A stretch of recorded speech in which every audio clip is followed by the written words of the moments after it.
Nice to meet you. Actually, didn't think I was going to get called, but That can't be true. I have a question. Sometimes when your desire is strong, it doesn't matter what you believe, because your desire just dominates. Yes, indeed. And it's time for this. Yeah. Great. And we didn't just meet. We're just more obvious now. Thank you. So I've been thinking about this because I had a dream. Yeah? So how does someone overcome subconsciousness? Overcome subconsciousness. So what has been engraved in us, a thought behavior. So feelings such as guilt, things that have been taught, and therefore feelings. So because what we think is a feeling. Well, we could give you our opinion about it, but that wouldn't necessarily change you. It's only your life experience that helps you to accomplish that. You used a word, a lot of people use this word, and we want to clarify it for you, and this will help as the basis of this conversation. People talk about subconscious thoughts, like they're thoughts that they picked up unconsciously. They're thoughts that they believe that there are a lot of them, and that those thoughts are then affecting what happens to them. But we want to say to you that the only thoughts that affect you are the thoughts that are active. So if it's a subconscious thought, meaning you're not conscious of it, a truly subconscious thought, meaning below consciousness, you won't have feelings around, because there's not enough activation to compete with what your inner being really knows.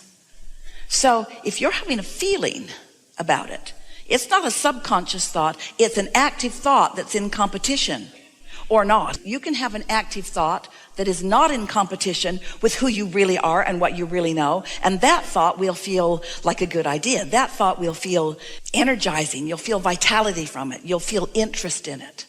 It's only the thoughts that are really in opposition to what your inner being knows. So for example, if you're thinking a thought like, I'm not good at this, or I can't succeed at this, your inner being is not thinking that thought, so your feeling would be a negative feeling. So don't worry about subconscious thoughts weighing you down or being a disadvantage to you, because they are not. If they are so subconscious that you're not feeling around them, they are a non-player in your point of attraction. It's only the things that you are feeling around that are players in your point of attraction.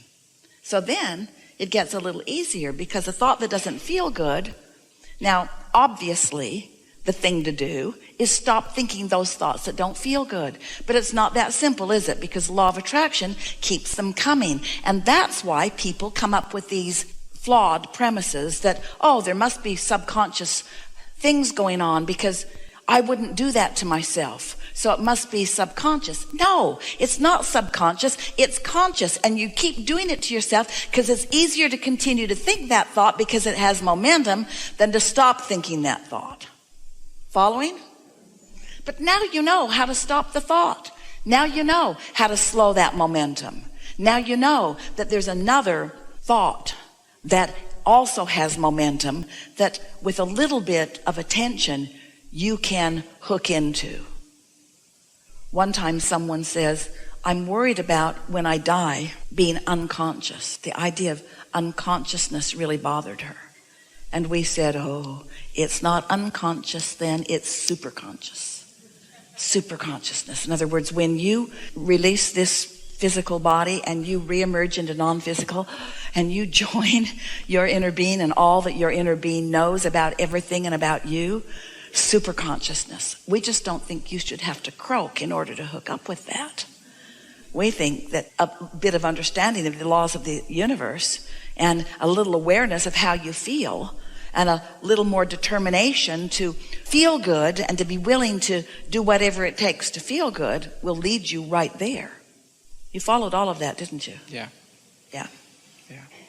Anything else around that?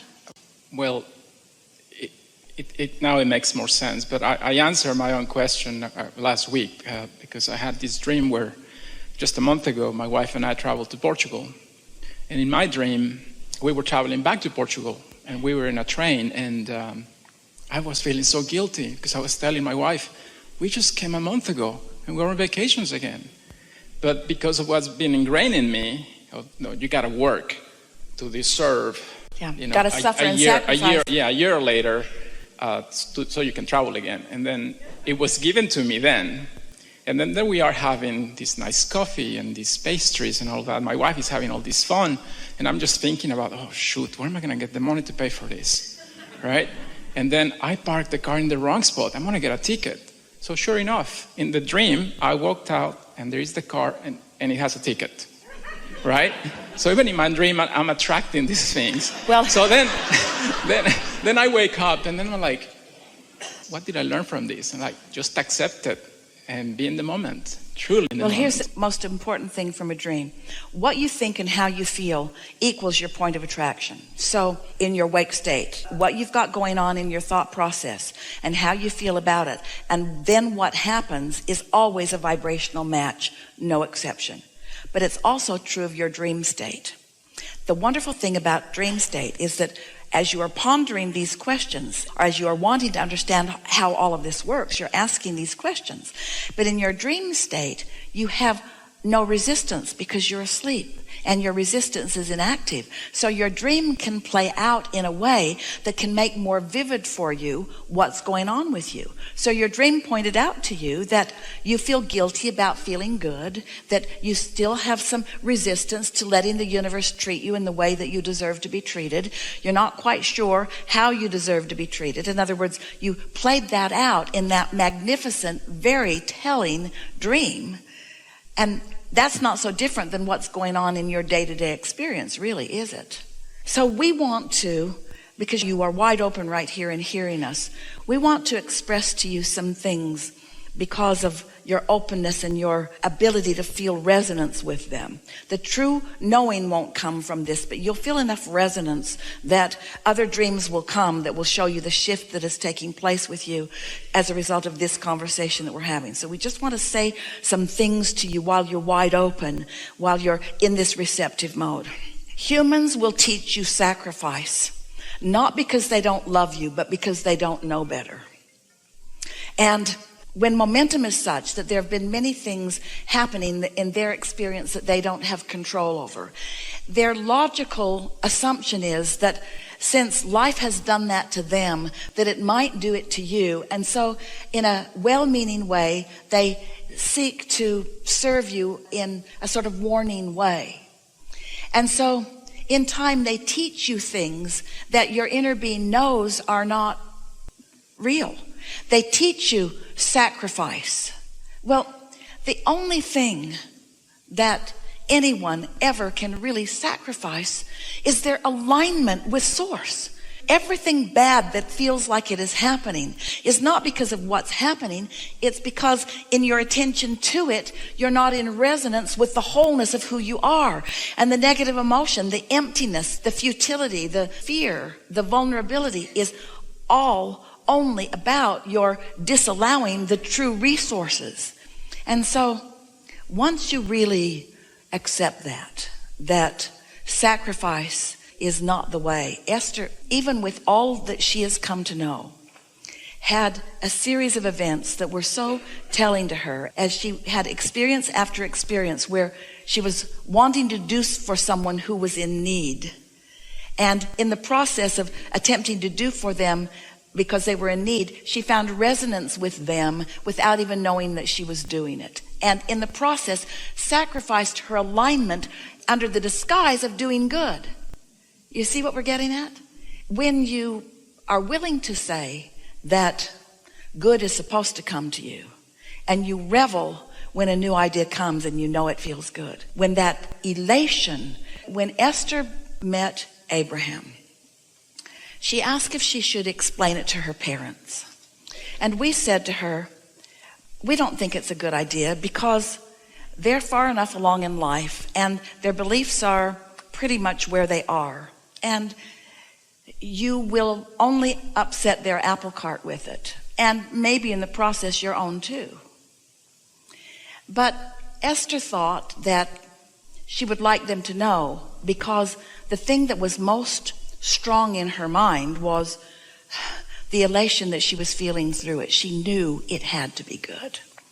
So she went to visit her parents, and she was all frisky and excited and decided to explain to them this wonderful thing that had happened to her.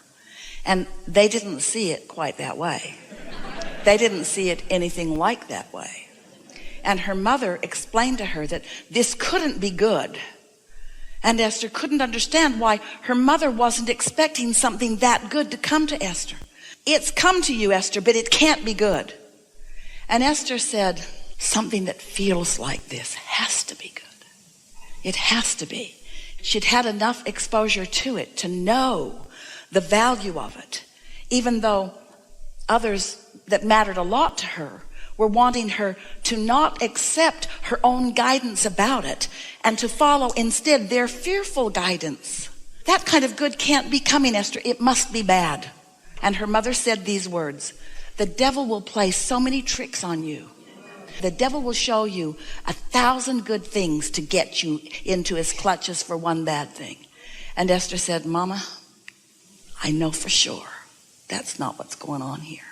I know for sure that's not what's going on here.